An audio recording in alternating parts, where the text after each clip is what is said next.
Hi ಎಲ್ರಿಗೂ ನಮಸ್ಕಾರ. ನಾನು ಶರಣು ಗುರುಕುಲದಿಂದ.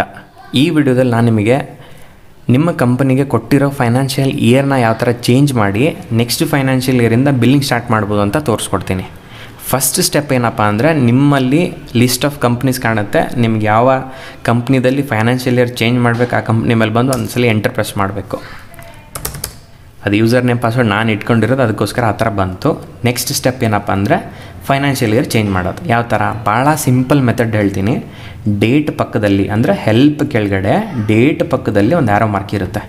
ಇದನ್ನು ಪ್ರೆಸ್ ಮಾಡಿ ಪೀರಿಯಡ್ ಅಂತ ಇರುತ್ತೆ. ಇದ್ರ ಮೇಲೆ ಪ್ರೆಸ್ ಮಾಡಿರಿ. 1/4/2025 ಕೊಟ್ಕೊಳ್ರಿ.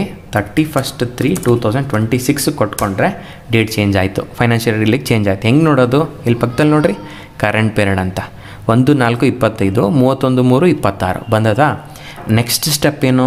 ನೀವು ಹೀಗೆ ಸಡನ್ನಾಗಿ ಏನಾರು ಕ್ಲೋಸ್ ಮಾಡಿದ್ರಿ ಅಂದರೆ ಇದು ಸೇವ್ ಆಗಲ್ಲ. ಅದಕ್ಕೋಸ್ಕರ ಓಚರಲ್ಲಿ ಬಂದು ರಿಸಿಪ್ಟಲ್ಲಿ ಅಥವಾ ರೆಸಿಪ್ಟ್ ಇರ್ಬೋದು ಅಥವಾ ಪೇಮೆಂಟ್ ಇರ್ಬೋದು, ಯಾವುದಾದ್ರೂ ಒಂದು ಕ್ಯಾಶ್ ಎಂಟ್ರಿ ಮಾಡಬೇಕು. ಏನೋ ಒಂದು ಗಾಡ್ ಅಕೌಂಟ್ನ ಕ್ರಿಯೇಟ್ ಮಾಡೋಣ. ಇಲ್ಲಿ ಕ್ಯಾಪಿಟಲ್ ಅಕೌಂಟಿಗೆ ಗಾಡ್ ಅಕೌಂಟ್ ಕ್ರಿಯೇಟ್ ಮಾಡೋಣ. ದೇವ್ರು ಕೂಡ ನಮ್ಮ ಪಾರ್ಟ್ನರ್ ಅಂತ ಒಂದು ಅಕೌಂಟ್ ಕ್ರಿಯೇಟ್ ಮಾಡೋಣ. ಮಾಡಿ ಒಂದು ಎಂಟ್ರಿ ಪಾಸ್ ಮಾಡಿದೆ. ಯಾವಾಗ? 1/4/25 ಪಾಸ್ ಮಾಡಿದೆ. ಪಾಸ್ ಮಾಡಿದ ಮೇಲೆ ನೀವು ಕಂಪ್ನಿನ ಕ್ಲೋಸ್ ಮಾಡ್ಬೋದು. ಈಗ ನೋಡಿರಿ, ಇಲ್ಲಿ ಹೊರಗಡೆ ಕಾಣುತ್ತೆ. ಇಲ್ಲಿ ನೋಡಿರಿ, ನಾನು ಈ ಕಂಪ್ನಿಗೆ ಚೇಂಜ್ ಮಾಡೀನಿ. 24ಇಂದ 26ವರೆಗೂ ಈ ಕಂಪ್ನಿದಲ್ಲಿ ನಿಮ್ಮ ಡಾಟಾ ಐತಿ ಅಂತ ತೋರಿಸುತ್ತೆ.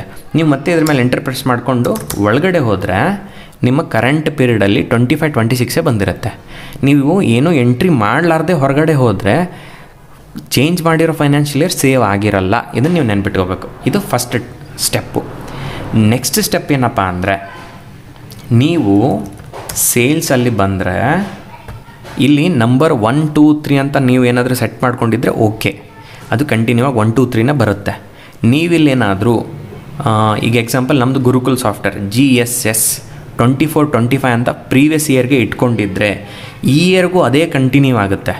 ಅದ್ರ ಬದಲಾಗಿ ನೀವು ಇಲ್ಲಿ GSS 25-26 ಬರಬೇಕು ಅಂತ ನೀವೇನಾರು ಅಂದ್ಕೊಂಡ್ರಿ ಅಥವಾ ಇಟ್ಕೋಬೇಕು ಅಂತ ಅನಿಸ್ತು ಅಂತಂದರೆ ಎಲ್ಲಿ ಇಟ್ಕೋಬೇಕು? ಇದು ಆ್ಯಕ್ಚುಲಿ ಇಂಪಾರ್ಟೆಂಟೇ. ಇದು ಕಂಪನಿ ಫೈನಾನ್ಷಿಯಲ್ ಇಯರ್ ಚೇಂಜ್ ಮಾಡಿದ್ಮೇಲೆ ಇದನ್ನು ಕೂಡ ಚೇಂಜ್ ಮಾಡ್ಕೋಬೇಕು. ಎಲ್ಲಿ ಮಾಡಬೇಕು? ಅಲ್ಟ್ರಲ್ಲಿ ಹೋಗಬೇಕು, ಓಚರಲ್ಲಿ ಹೋಗಿ ಸೇಲ್ಸಲ್ಲಿ ಹೋಗಬೇಕು. ಇಲ್ಲಿ ನಂಬರಿಂಗ್ ಮೆಥಡ್ಡು ನೀವಾಗೆ ಯಾವುದನ್ನು ಚೇಂಜ್ ಮಾಡೋಕ್ಕೆ ಹೋಗಬೇಡ್ರಿ. ಯಾರಾದರೂ ಎಕ್ಸ್ಪರ್ಟ್ಸ್ನ ಕೇಳಿಕೊಂಡು ಅಥವಾ ನಿಮ್ಮ ಆಡಿಟರು ಅಥವಾ ನಿಮ್ಮ GSTPsನ ಕೇಳ್ಕೊಂಡು ಚೇಂಜ್ ಮಾಡಿರಿ. ಒಂದ್ಸಲಿ ನೀವೇನಾರು ತಪ್ಪು ಮಾಡಿದ್ರಿ ಅಂದರೆ ಹೋಯ್ತಲ್ಲಿಗೆ. ನೀವೇನೋ ಮಾಡೋಕ್ಕೂ ಮುಂಚೆ ಕಂಪಲ್ಸರಿ ಫಸ್ಟ್ ಬ್ಯಾಕಪ್ ತೊಗೊಂಡೇ ವರ್ಕ್ ಮಾಡಬೇಕು. ನಾನು ನಂಬರಿಂಗ್ ಮೆಥಡ್ ಹೆಂಗಿರುತ್ತೆ ಹಂಗೆ ಇಟ್ಟಿದ್ದೀನಿ. ಸೆಟ್ ಅಲ್ಟರ್ ಅಡಿಷ್ನಲ್ ನಂಬರಿಂಗ್ ಡೀಟೇಲ್ಸ್ ಅಂತ ಇರುತ್ತೆ. ಇದನ್ನ ಎಷ್ಟಿಟ್ಕೊತೀನಿ. ನಾನೇನು ಮಾಡ್ತೀನಿ, ಇಲ್ಲಿ 1/4/25 ಅಂದರೆ ಇಯರ್ಲಿ ಇದು ಚೇಂಜ್ ಆಗಲಿ, ನಂಬರ್ 1ಇಂದ ಬರಲಿ ಅಂತ ಇಟ್ಕೊಂಡೆ. ಇದು ಒಂದು. ಅದನ್ನು ಇಟ್ಕೊಂಡಿಲ್ಲ ಅಂದರೂ ಪರವಾಗಿಲ್ಲ, ಇಲ್ಲಿ ಇಟ್ಕೋಬೇಕು. ಏನು? 1/4/2025ಇಂದ ನನಗೆ GSS 25-26 ಬರಬೇಕು. ಒಂದು forward slash. Usually forward slash allow ಇಲ್ಲ ನಂಬರ್ಸಲ್ಲಿ. ನೀವೇನು ಮಾಡಿರಿ, ಬ್ಯಾಕ್ವರ್ಡ್ ಸ್ಲ್ಯಾಶ್ ಹಾಕ್ಕೊಂಬಿಡ್ರಿ ಹಿಂಗೆ. ಓಕೆ, ಕಂಟ್ರೋಲ್ A ಪ್ರೆಸ್ ಮಾಡಿ, ಕಂಟ್ರೋಲ್ A ಪ್ರೆಸ್ ಮಾಡಿದರೆ ಸೇವ್ ಆಗುತ್ತೆ. ನೋಡಿರಿ, ಸೇಲ್ಸಲ್ಲಿ ಹೋಗಿ ಇವಾಗ ನೋಡ್ರಿ, GSS 25-26 /1 ಈ ಥರ ಬರುತ್ತೆ. ನಿಮಗಿದು 24-25 ಇತ್ತಂದರೆ ಅಲ್ಟ್ರಲ್ಲಿ ಹೋಗಿ, ಓಚರಲ್ಲಿ ಹೋಗಿ, ಸೇಲ್ಸಲ್ಲಿ ಹೋಗಿ ಇಲ್ಲಿ ಚೇಂಜ್ ಮಾಡ್ಕೋಬೇಕು. ನೆನ್ಪಿಟ್ಕೊಳ್ರಿ, ಗೊತ್ತಾಯ್ತಲ್ಲ? ಈ ಥರ ನಂಬರಿಂಗ್ ಡೀಟೇಲ್ಸ್ನ ಚೇಂಜ್ ಮಾಡ್ಬೋದು. ಇದಕ್ಕೆ ಪ್ರಿಫಿಕ್ಸ್ ಸಫಿಕ್ಸ್ ಅಂತ ಕರಿತೀವಿ.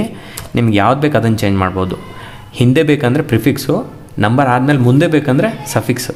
ನಿಮ್ಗೆ ಯಾವ ಥರ ಬೇಕು ಆ ಥರ ನೀವು ಚೇಂಜ್ ಮಾಡಿಕೊಂಡು ಕಂಟ್ರೋಲೇ ಪ್ರೆಸ್ ಮಾಡಿದರೆ ಇದು ಆಟೋಮೆಟಿಕ್ಕಾಗಿ ಸೇವ್ ಆಗಿ ನೀವು ಮಾಡೋ ಸೇಲ್ಸಲ್ಲಿ GSS 25-26 ಅಂತ ಬರುತ್ತೆ.